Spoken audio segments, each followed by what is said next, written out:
একটা সময় এরকম হবে যে আমরা যে আগুন দিয়ে চুলাতে জাল দিয়ে ভাত রান্না করে খাই, তরকারি রান্না করে খাই, এই আগুন মানুষরা এই যে হাত দেখছেন, এই হাতে ধরে রাখবে।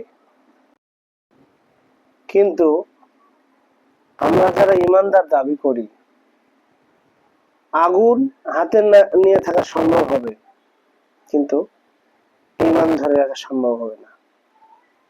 একটা সময় এরকম আসবে।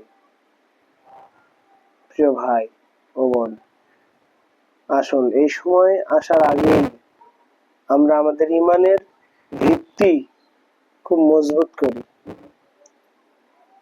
আমরা খুব মজবুত করি, নচেত পরকাল জীবন খুব কষ্টময় হবে।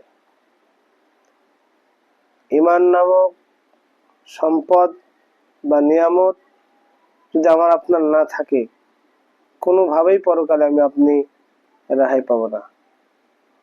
তাই আসুন আগে নিজের ইমানটাকে ঠিক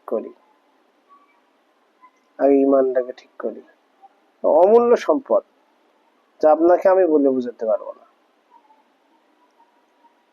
আল্লাহ কবুল করুন, আমিন। আসসালামু আলাইকুম ওয়া রাহমাতুল্লাহি ওয়া বারাকাতুহু।